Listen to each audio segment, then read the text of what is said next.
So welcome back. I know it's hard. Everyone's talking, connecting, meeting new friends and old friends, but we're ready to get started with our next session. So the 10 things you need to do once you have a diagnosis. You know, none of us have a playbook or instructions on what to do when we're faced with a rare disease diagnosis, and today our discussion is going to center around that. I also want to let you know that we are getting some questions into our Twitter feed from our live stream attendees. And we also encourage many questions here as well. We'll have mic runners. So if you have a question, please be sure to raise your hand, let it be known. We'll make sure that you have a microphone so that you can ask your questions so that we can all hear you, and also so that we can make sure that it's captured for our live stream participants and for when we post our sessions online. So thank you for that. So without delay, please let me introduce Danny Levine. He's the host of our Global Genes Rarecast, journalist extraordinaire. So we are so pleased to have him here. And also he will be talking with and interviewing Matt Wilsey, parent advocate and president of the Grace Wilsey Foundation, and also a member of our board. So please help me welcome Danny and Matt. Thank you. Well, it's a real pleasure to be here, and it's been quite a morning. I don't know if you've been able to catch all this, but tough act to follow, so I feel bad for you. Yeah, exactly. And also I have Brad Margus following me, so that one looked pretty bad in both directions. So like many people who have entered the world of rare diseases, Matt comes to it through his daughter. We're going to talk about his experiences today, how he has gone out and really built the Grace Wilsey Foundation, and what he's learned both from people who have gone before him and his own experience to help guide you in true Global Genes fashion. There will be slides at the end. There'll be 10 points that you were promised. I know that because I've seen them, so don't worry.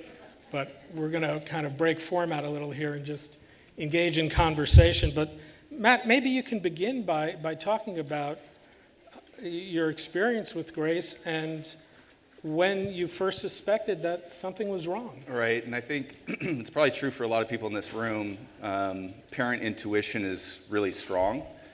We suspected something was actually amiss in utero. And we were living in New York at the time, and my wife, Kristen, just kept failing the non-stress tests, and the doctors really weren't sure what to make of it. And the day she was born, Grace was born, it was a crash emergency C-section at Stanford. We had moved back to California.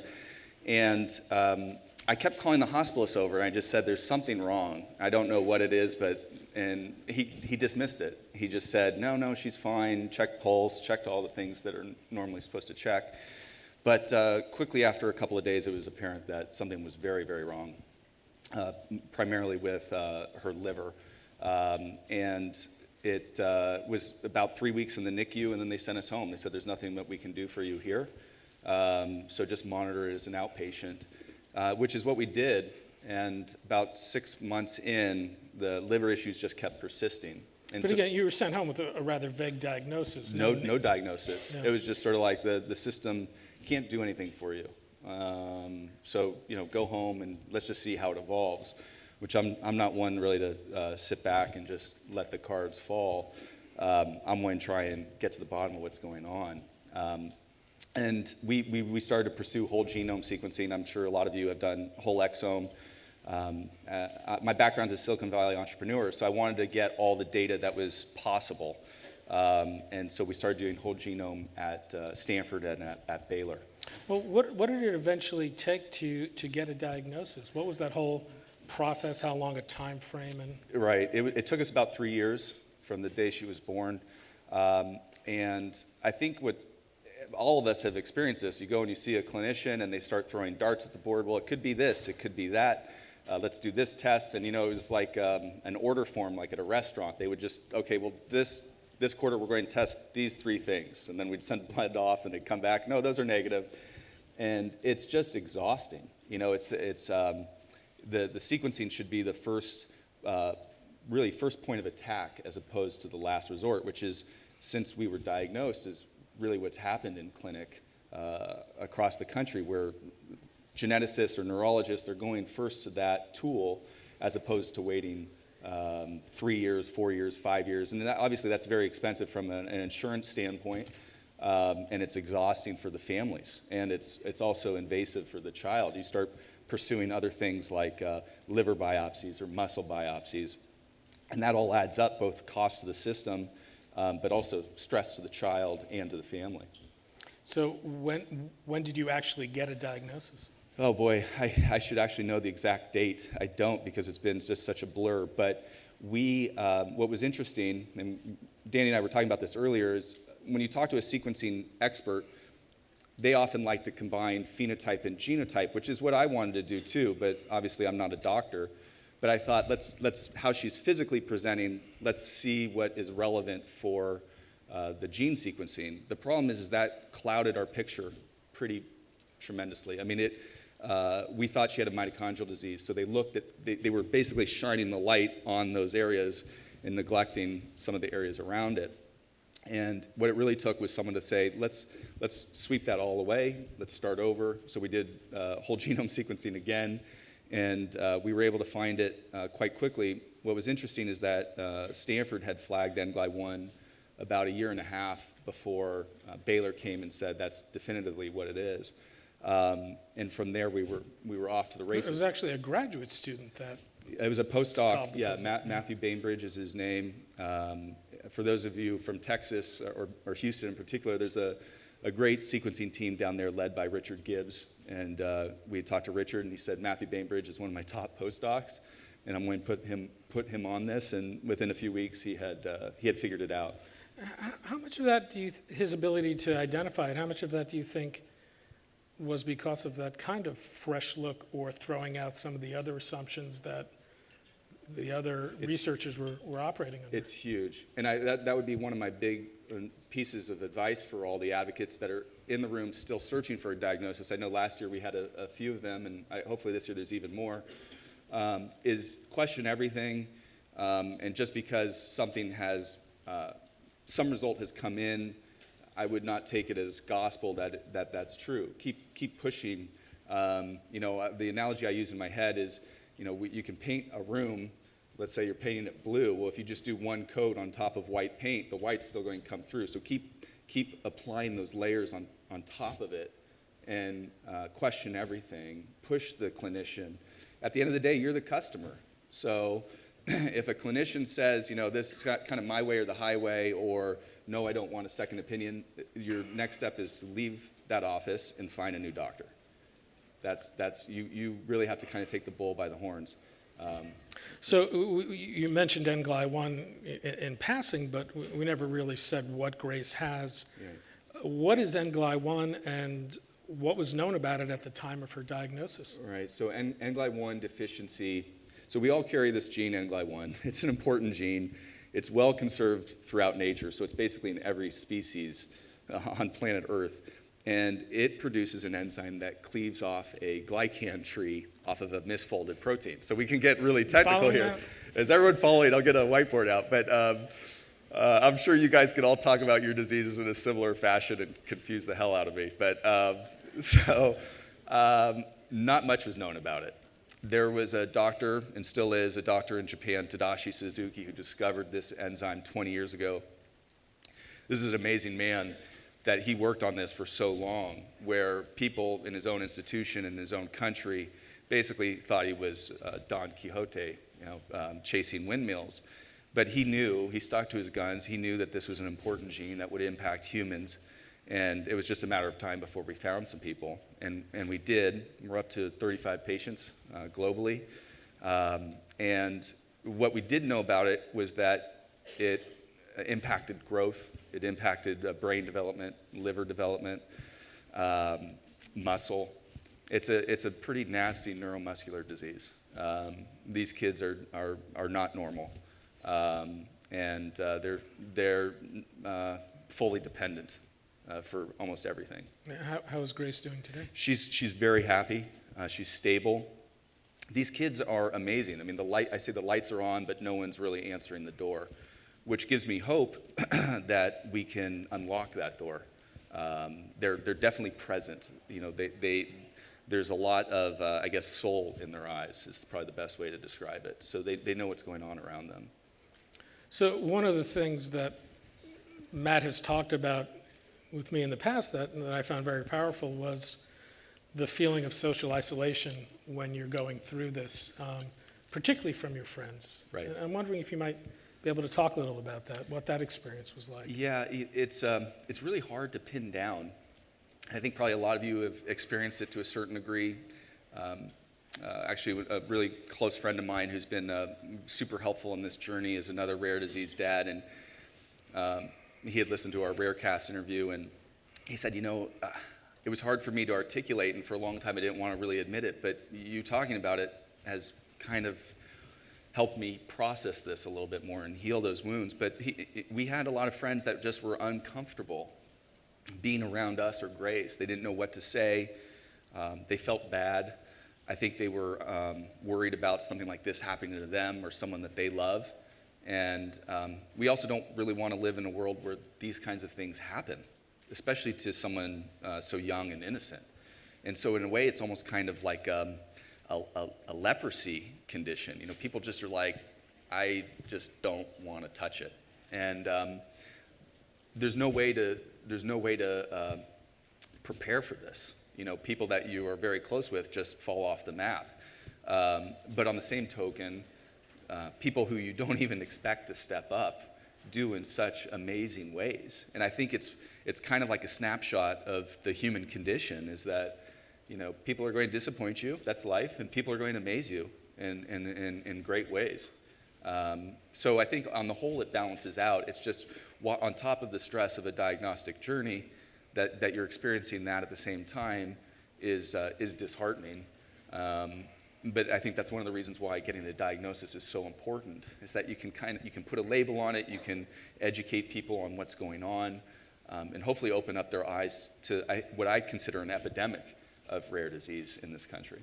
So NGLI1 deficiency is an ultra-rare disease. When Grace was diagnosed, she was one of 20 known patients in the world with the condition.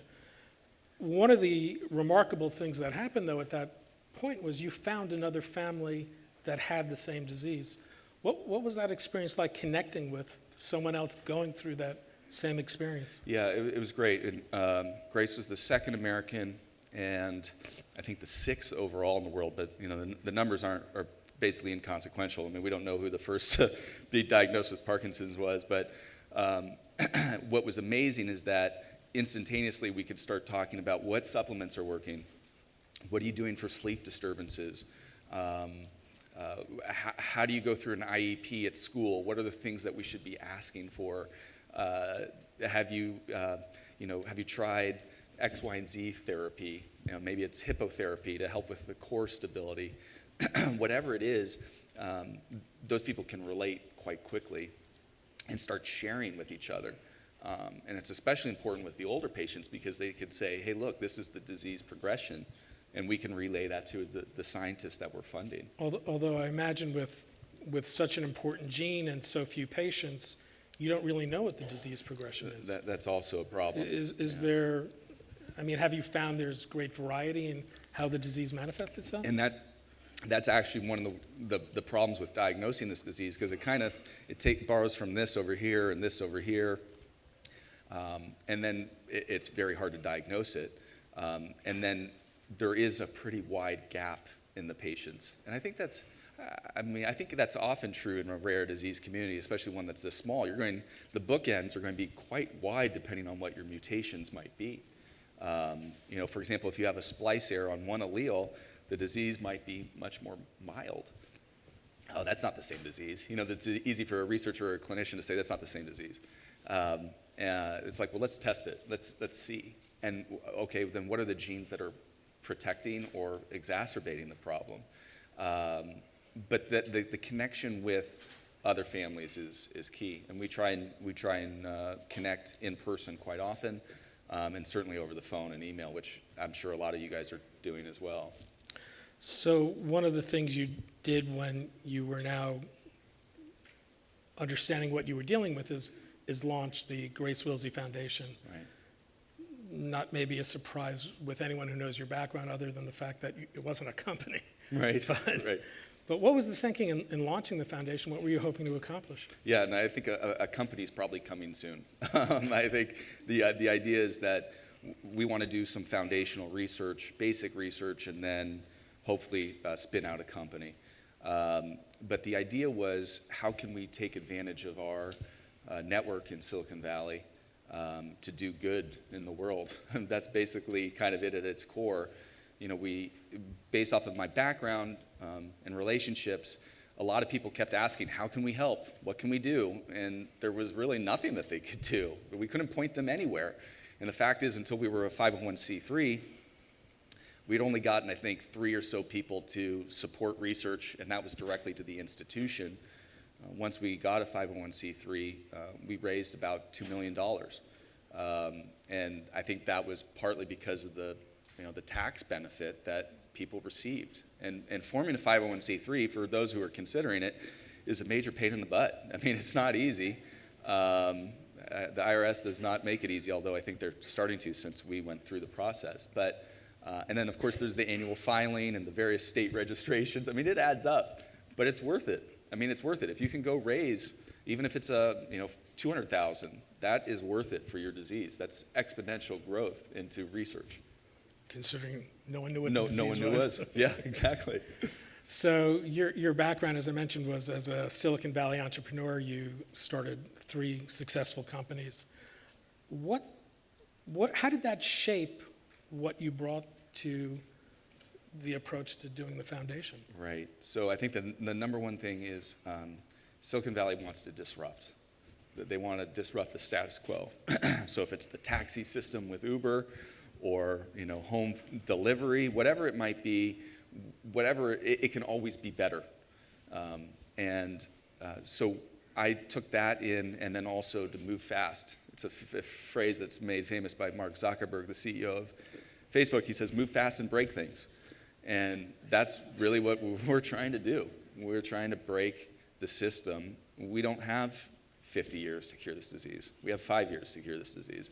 So the deck is stacked against us. The probability of success is quite low, but the fight is still worth fighting.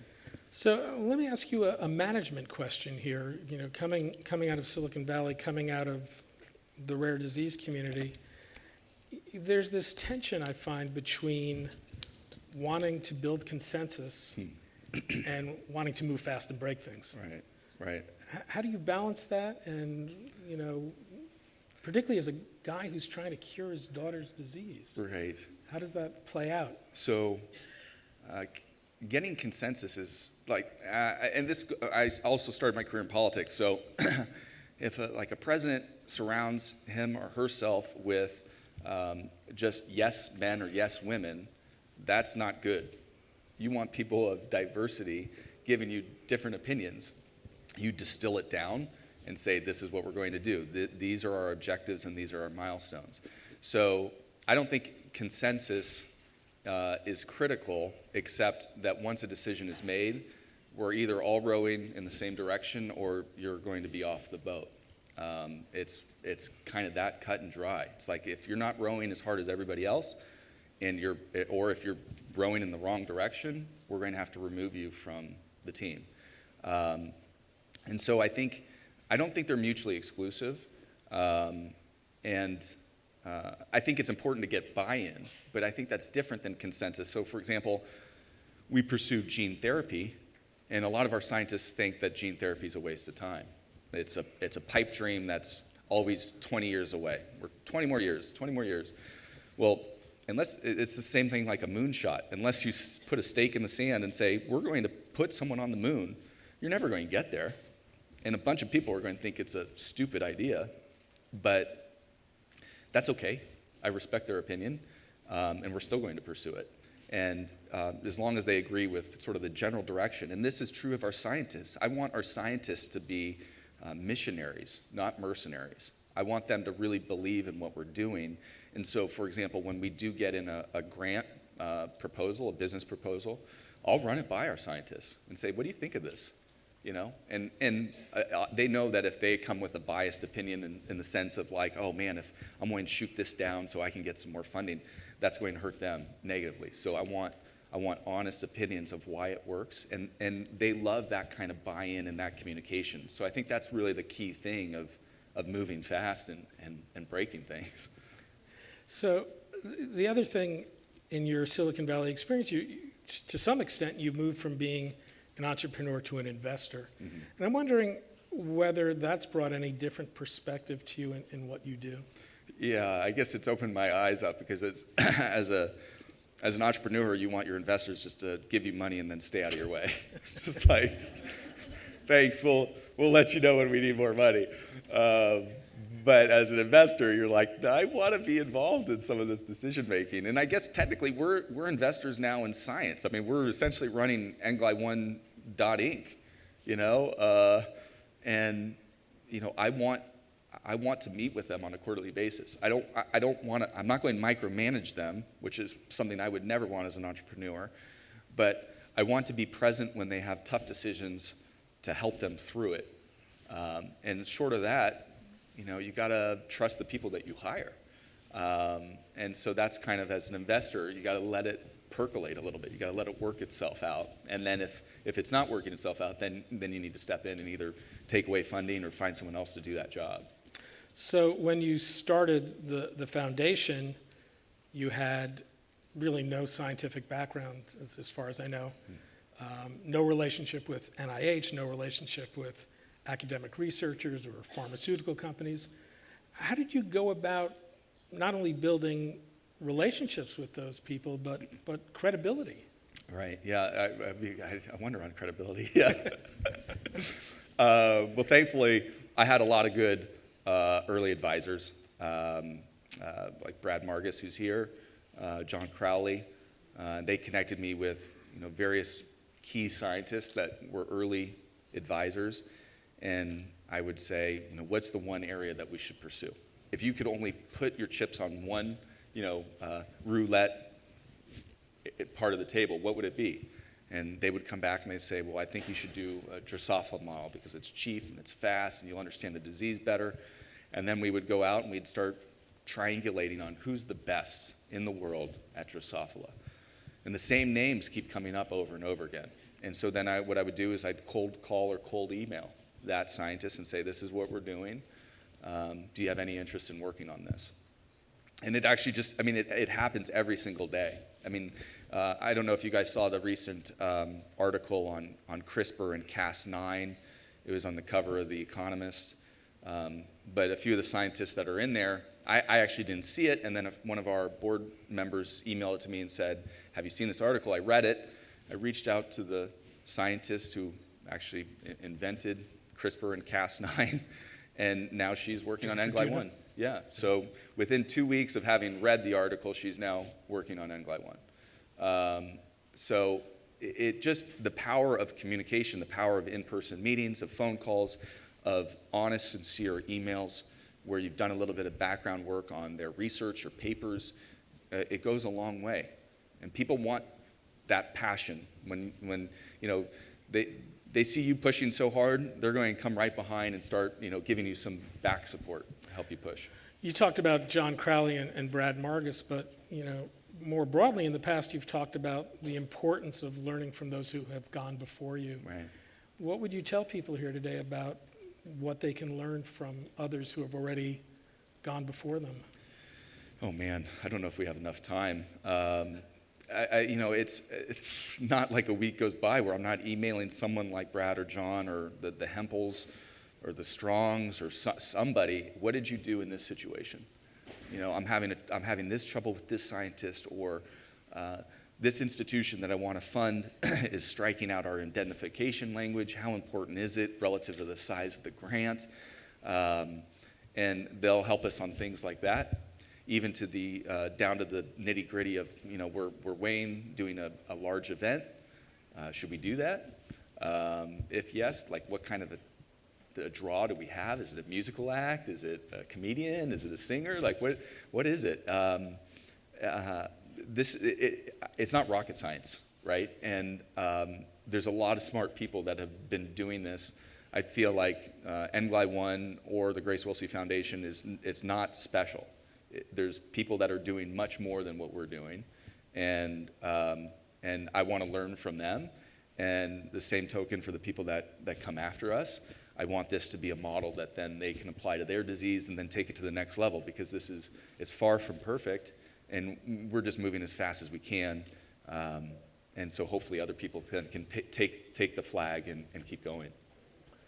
So one of the things I knew was that Chelsea Clinton is on the board of the Grace Wilsey Foundation, but last night as I was going through a bio I hadn't found of Matt's before, I discovered that he had worked on the Bush-Cheney Strategy Committee.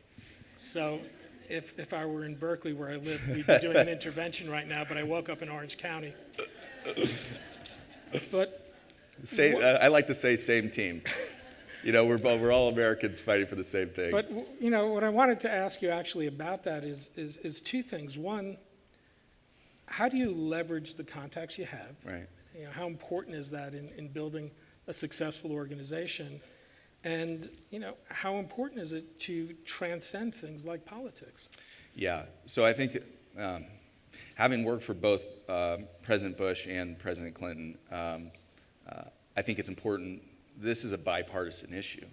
And we did a video last November, and it's on our website, but basically the thesis is rare is not an excuse. And we had both Mrs. Bush and Chelsea in the video.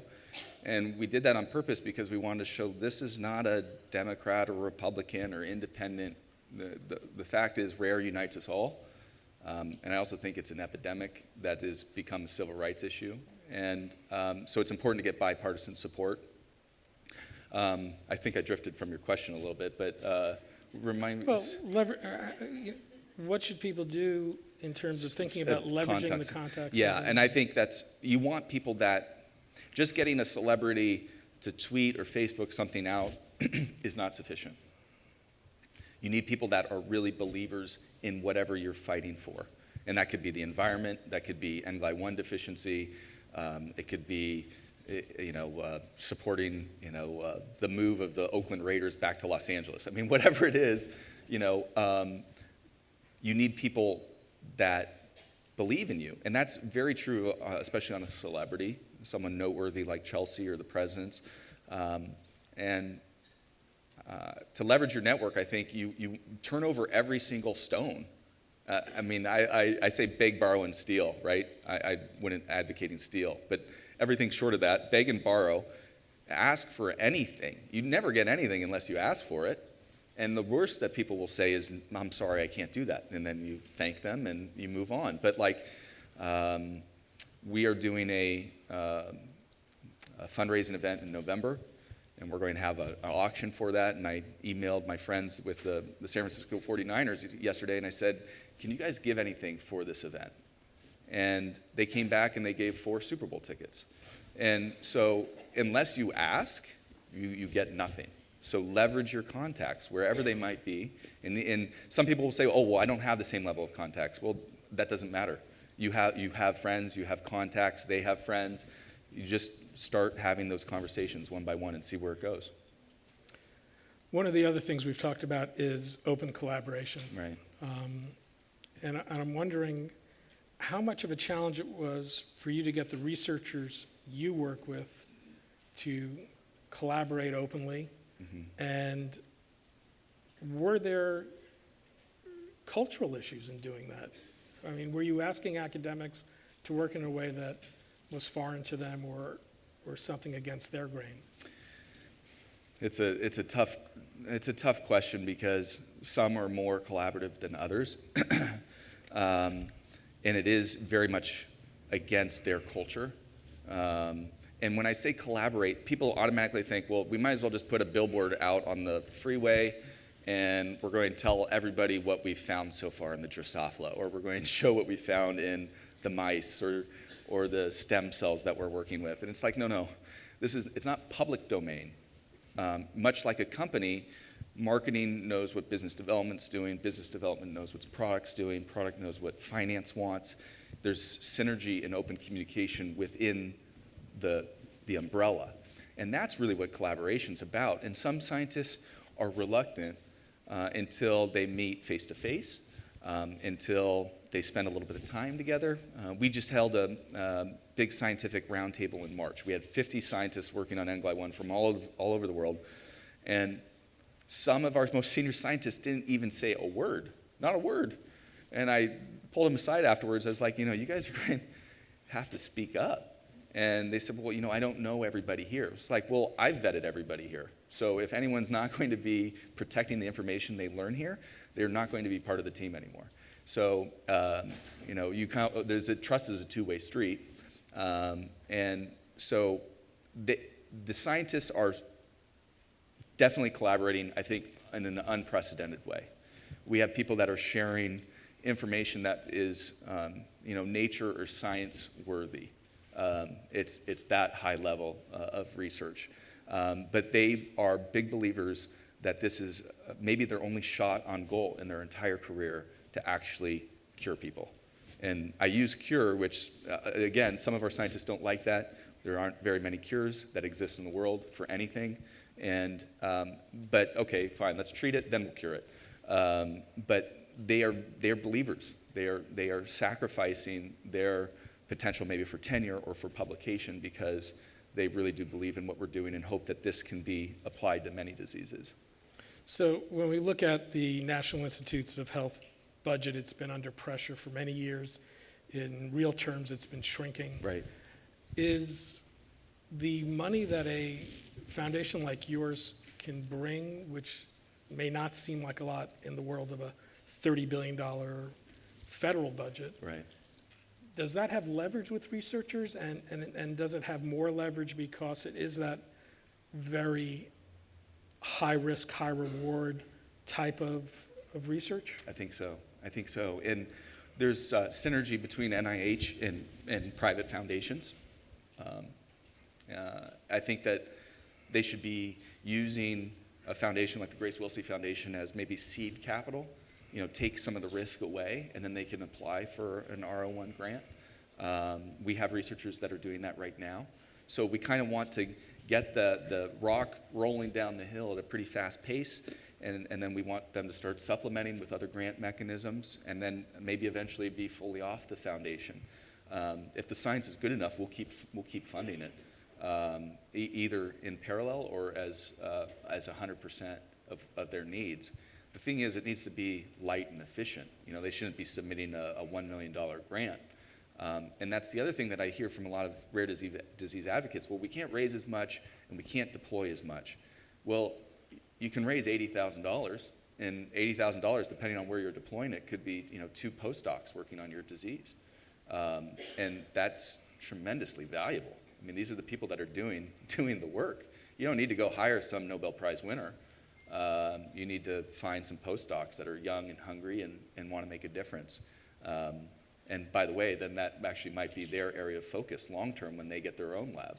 So you're kind of seeding the future. And make the case for why doing research in an ultra-rare disease like NGLI-1 deficiency matters beyond the 20 people with the disease. Yeah, I think that we've spent billions of dollars trying to tackle these common diseases and have not made much headway. And just from my previous experiences, hitting an issue head on rarely works. You often have to come in from the side, you have to hit it from the flank, and there's plenty of examples where working on something quote unquote rare has impacted millions, if not billions of people. Things like insulin was technically a rare condition back when they developed it. Pap smears, x-rays, penicillin, the smallpox vaccine. These are all things that stemmed from things that people had dismissed. We don't need to worry about that. Like, why would we need insulin? There's not that many people. Well, I think that the same thing was true with NGLI-1 or any other the rare diseases here. We're seeing in our research connections with cancer, with Alzheimer's, with Parkinson's. So if a therapy on NGLI-1 helps unlock Parkinson's, what's that worth to society? It's worth a lot, both tangibly from, you can argue from the insurance standpoint, or intangibly, just the quality of life and what is a life worth. So we promised you 10 points. I want to save time here to take some questions from the audience if there are, but maybe we can run through the 10, which we've covered in part. But Yeah. the first of those, and I don't know if whoever has the slides, if they can advance the slides. The clicker But- might be right up. Well, I Oh, guess there. I No, have actually, slides. they did it right there. Okay. Okay. So, Yeah. So well, actually, that's not the first one, but I think that. we can take them as they come. Yeah, well, so continue to build relationships. So obviously, you all have been doing this. You have built relationships. You wouldn't be in this room if you hadn't. Oh, thanks. And keep in mind, if you do have a diagnosis, I see this a lot. The people that got us to a diagnosis are the people now to take us to treatment. And that's not true. Actually, it's almost never true. So you have to, like, for example, Matthew Bainbridge. Matthew Bainbridge means the world to me, but Matthew's not going to be able to help us get to a treatment or cure. So I thank him profusely for getting us a diagnosis, and then you got to move on. And then this last point is basically, in our world, it was an introduction from Brad Margus to Huda Zogby, who was our one key scientist at the beginning. And she focuses on Rett syndrome, nothing related to NGLY1, really, maybe a shared pathway somewhere. But she just was very influential in saying, this is the direction you should go, and these are the things that you should focus on. And that led to 3 conversations, those 3 to 5, those 5 to 10, and it just mushroomed. And let's see if we can go back one, but Well, there's maybe it got the first flipped. one was celebrate. So celebrate, yeah. And I guess they're not- and I had this. What did you mean by that? So it's hard, and I'm guilty of this all the time, to be present. I'm not very good at being present, and I think that is probably true of most entrepreneurs. You're either thinking about the past, what you could have done differently, or thinking about the future. And getting to a diagnosis is a monumental step. So celebrate it. Spend time with your significant other, or your child, or children, or your family, or your friends. Enjoy that moment because it is really special. And there's always the next play. That's another phrase that's famous in Silicon Valley, which is next play. Okay, great. Yeah, you did great on that play. Next play. Next play. And you never take a time to appreciate that good play that you just did. This is how Atari became a success. Yeah, exactly. So anyway, I think celebrate and being present is really kind of your first step. And then I think that the end of that slide was, okay, now get to work. So don't linger too long. And you talked about learning from others, but anything you want to add to that? I think we covered this one. Maybe the only thing is you'll have a tendency to want to focus on one particular area. For example, in our world, people often attach the glycobiology label to NGLY1. It is related to glycobiology. Is it only a glyco disorder? No, absolutely not. This has to do with sugars. Sugars, yeah, the adding and cleaving of sugars, but don't put your eggs all in the glycobiology basket. As an example, diversify until you understand where you're getting some hits. Support research. This, dive into the deep end. Don't wait. Again, you can raise $80,000 and you can deploy that. Get your hands dirty. And then when you do, require quarterly check-ins, require objectives and milestones. You have to understand where it's going. Some of the scientists will really bristle at this, and they'll say, well, science takes random paths. Yeah, no kidding.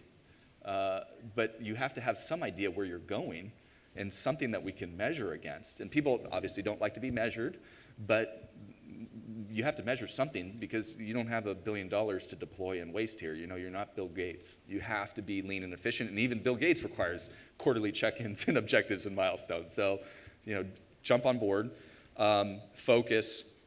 The key, I think, is always to focus on the patients. Every decision should be with them in mind. They're your customer. It's not a popularity contest. You're going to ruffle some feathers.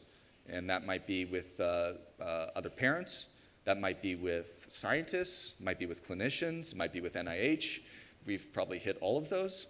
And if you're not ruffling some feathers, you are not pushing hard enough. Push. Your kids, and actually the other kids or patients, depending on the age group of your cohort, really demands it. Stay flat and fast. I think we talked about this a little bit too, but I think the last point is, failure is not bad.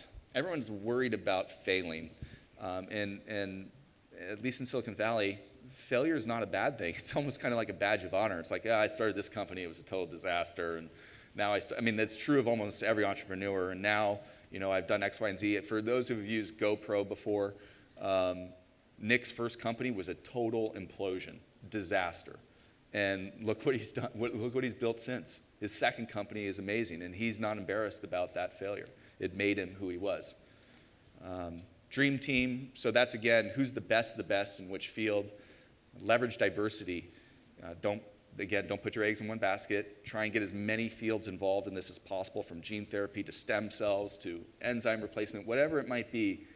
Get them all into the pot and see what sticks. And then the scientists should be learning from each other.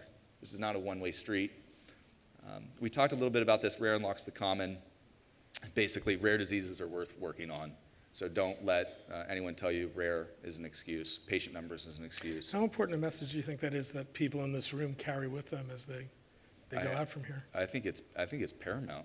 I mean, it's everything from, fundraising to, getting a researcher involved. So, for example, with Dr. Dowda on the CRISPR-Cas9 technology, it's like this could have implications on many more people besides 35 that have NGLY1, and people understand that. Actually, I don't think you mentioned it, but what are some of the diseases that have been implicated in NGLY1? So, well, at least in the transcriptome analysis, there's some pretty strong connections with cancer, Alzheimer's, and Parkinson's. Now those, you're swinging for the fence. It's a grand slam at the bottom of the ninth inning and Game 7 of the World Series. We'll get some attention. Yeah, we'll get some attention if it actually hits. Keep the faith. This is the hardest challenge of our lives. It's going to get really bad. I mean, I have a bad day a couple times a week. It's just you got to keep fighting. And I think the second point, so I do some work with the Navy SEAL community, and a few of my buddies have basically said that throughout their career, they've been a Navy SEAL for, in some cases, 25 plus years. What we're facing doesn't even compare to anything that they've done, and that's true for everybody in this room. And so I think it kind of puts it in perspective of how hard this is for all of us. So be strong, be confident, and then find faith in something too. And for us, it's our religion. And this is Remy. Remy is our little mascot, and he just reminds us constantly to be open to the unexpected, be open to serendipity. And I think it's true with like the gene therapy, for example, where a lot of the doctors said, I don't want to hop on that call. It's not worth it. And then the call basically lasted 2 hours, and they came back and they're like, that was worth it. Well, that's Remy. And especially for a jaded scientist to come back and admit that they were wrong and that it was valuable, that's serendipity. So we have a few minutes for questions. If there's anyone in the audience that have questions for Matt, hopefully, someone. Please. Actually, One of the things that just the online folks can hear. My name is Jose Morales. I'm with the Cystinosis Research Network, and like most of us here, our organization's at various stages of maturation. And the points that you've highlighted are very useful and insightful. It's identified, in my terms, the gap analysis, right, that says where we're doing things well and where we're not, and wherein lies the opportunity. But invariably, what I've found is there's the art of science, that business piece, and the emotional elements that comes in and sometimes allows you to wander off your focused outcome, objective, or your milestone. And I'd like to hear your perspective with regards to some of the things that allow you to always recalibrate and follow that compass that allows you to head true north, to ensure that you're making progress. Right. Yeah, and the scientists know that if they do find something that's off the path, that we support that transition. We expect some kind of a communication to say, hey, look, I feel like we should move over here. Are you comfortable with that? And these are the reasons why. We also have a scientific advisory board that we can then relay that to and say, what do you think? Does this jive with what you're thinking? And those decisions should be very fast, and you should be very honest with the scientist if why you agree with it or why you don't agree with it. But I find more times than not, we are doubling down when those sort of forks in the road develop. We can't, it's Remy. You got to be open to these changes. You can't be like, I'm just staying on this straight line and damn the torpedoes kind of philosophy. I mean, you got to tack accordingly. One of the things that we're trying to do is professionalize the organization. So we're right now looking for a chief scientific officer. It's going to be our first employee. And it will be someone that's really done translational medicine before. But that person will then be able to help a scientist if, hey, we need to adjust here or not. Am I answering the question? You are. I think one of the challenges that we have is there's always more to do than what we have resources with. So you have to triage. And then what role do we as an organization play in influencing and deciding, even though we're getting the benefit of scientific review board? Right. Ultimately, it becomes our decision how to spend the limited amount of resources that we have. Right. I mean, it's a great question because just, again, with the Economist article, one of our board members emailed and said, shut down all funding except for CRISPR. So that is kind of like, oh, well, that's a tough decision for me. We're funding 20 teams around the world. So all of a sudden I'd say to the people that are working on small molecules, stop working. It's like, no, well, I'm not prepared to do that. I think part of it is a little bit of a shock and awe of this is how important CRISPR is, probably long-term to NGLY1. That might not be true for other diseases, but it is also a wake-up call where I'm thinking we're not doing anything on CRISPR outside of using it as a correction in stem cells, where we haven't even thought of it from like a therapy standpoint, so maybe I should start spending some there. It's a constant battle to triage, and I think right now we're at a fork in the road of who continues to receive funding and who does not. We're adding more people than we are subtracting people. It's not sustainable. So one of the things that we're doing now is we're doing smaller grants, things in the 25 to 50,000 range, and say, you have 3 to 6 months, basically, show me some evidence, show me some proof. And then if you do, you will get additional funding. If you don't, thank you very much. But that way we can sprinkle a lot on the board and see what works and what doesn't. And I don't even think it needs to be 25,000. You can do it for a lot less. But I think that, at least from my standpoint, is a little bit more palatable than I'm making all these big bets and I don't know what's going to work and what's going to just implode before it even gets off the runway. Thank you. Yeah, welcome. Oh, sorry. Rachel Sutherland, proud mommy of Sophia Rose Sutherland, and I want to thank you, first off, because it was the article that I read about your journey a little over a year ago that prompted me to go back to my geneticist after we had done multiple different types of testing, everything negative, and said, is there anything new? Is there anything we can do? Because my daughter's birth was completely normal. She was diagnosed with CP. Everything was fine. And my neurologist said, I think it's a genetic issue because at birth she presented with an eye abnormality. Interesting. Well, 3 months ago, we were diagnosed with retinoid acid receptor beta gene mutation. She's actually the only living documented case. Wow. So thank you for getting me to go along that path and recheck it out. And my question to you, thank you. Thank you. It was a huge relief, and we celebrated. Oh, did we celebrate? And we still are. My question to you is, I was given a number of articles when we got this diagnosis talking about different individuals who had somewhat similar gene mutations and so forth, and there was one particular paper that went very much in depth about this. Mm-hmm. And you had mentioned about reaching out to scientists, mm-hmm. because I'm hell-bent on trying to see what I can do because my daughter's just about to turn 8. Oh. She's still young. She's very vibrant. She's made some amazing leaps forward in her progress. And what is the best way? I'm thinking about, should I just send an email, as Yeah. you had mentioned, to the particular leading scientist on this article and say, hey, here's what my daughter... I'd email every author on that paper. Okay. If you email more than one person, you have a better chance of a response, because then they can't say, well, yeah, I didn't get it, or they duck it. Or, Got it. So email all of them, and Okay. explain the situation, and ask to be connected with that patient. Great. Yeah. Great. So we have time for two more I think questions. was there one right in the center? Right here? Yeah, okay, go ahead, yeah. Hi, my name is Kristen Smedley, and I'm with the Curing Retinal Blindness Foundation. My two boys are blind from the CRB1 gene.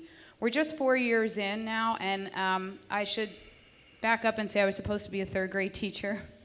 And now I'm leading this international foundation with multiple families. So I want to thank you, first of all, for validating a lot of the stuff that I learned the hard way. And your path has been amazing, and I just took 7,000 notes on things to move forward. I may stalk you throughout this conference asking you questions. But the two I have right now, one is very brief and one might be a little more in-depth. How often do you do your research roundtables? We do a couple of different versions of that. And by the way, we do grants for only $5,000, and we've gotten some really good things from that. The research roundtables, and can you give advice to those of us in the room that have some folks that, we're only 4 years in, and I've got people that are looking for better results. And I'm thinking, oh my gosh, it's a long haul. But if you have some advice on that, that'd be great. Yeah. So the first part, we thought we would hold a scientific roundtable once a year. It's a lot of work, like this conference is, but the scientists came back to us after March, and they said, we can't wait till March. We want to meet more rapidly, so now we're going to do one in December. So we might end up doing one with everybody, the postdocs or grad students, all the way up to the PI once a year, and then we'll do a PI only meeting 6 months after that. So that we're getting the people that are doing the work, and we're getting the people at the high level. It kind of depends on how far they're coming from. It obviously gets pretty expensive. We cover airfare and hotel and all that good stuff. The second part of how do you basically explain to families that like a cure or treatment doesn't fall out of the sky after working on it for 4 years, it's always a problem. We had that just this week where someone's like, scientist X is not moving fast enough when we should have a cure by now. They haven't even been diagnosed for a year. And that's really hard. I mean, we might never get a treatment. I mean, we could be doing this for 50 years. There's plenty of diseases that don't have a treatment, and they've been working on it longer than that. So the only thing is to keep them informed of what's happening in the science. If it's just a vacuum, so like what we do is we send a quarterly update to the families. This is what's happening in each of our buckets. This is where we've hit a wall, and this is why we've hit a wall. This is what we're doing about it. So at least they feel some connection. It's not just floating in space thinking, what the hell's going on with the research and why aren't we making progress? So we have a final question. Hi, my name is Will Rosh. I'm starting up a new organization to try to build awareness for rare diseases. Now, we talk a lot about the journey to diagnosis, which is sometimes very arduous, and the system doesn't seem well built for it. What do you believe can be done or is being done to really break down the system and try to make it a lot easier to get to that path of diagnosis for some of these more rare diseases? Yeah, it's a great question because people often think about social media when they hear NGLY1. What social media is doing is helping patients connect faster. It's a Band-Aid for a broken system. That's basically it. People are going to social media because the system has failed them. There should be tools in place for whole genome to be shared across institutions. You'll hear about this from my friend David from Google, and I think later today. These serious companies like Google that are trying to bridge these gaps. These are silos within medicine that need to be broken down. This, I would say, is the importance of patient registries. Patient registries, and different sequencing institutions hoarding information, NIH hoarding information. It's not in the best interest of the patient. So my advice is that we build the tools to open up those silos and then start bridging it. So then we're not relying on Facebook to make a connection with another patient that's been diagnosed. I mean, it's great, but it's also crazy. The system, it's a Band-Aid. And we're talking about diagnosing millions of people. Social media can't do that. We can do 10s and 20s, but we need to diagnose millions of people, and it needs to be fast. So you get your whole genome done, you're diagnosed 24 hours later. This is what you have, or you're going to develop prostate cancer, or whatever it might be. These are all technology problems. So if you have questions for Matt, just try to corner him later during the conference. I'll be here all week on the weekend. But please join me in thanking him for sharing his time and insight. Thanks, Danny. Thanks so Great. much. Thank you.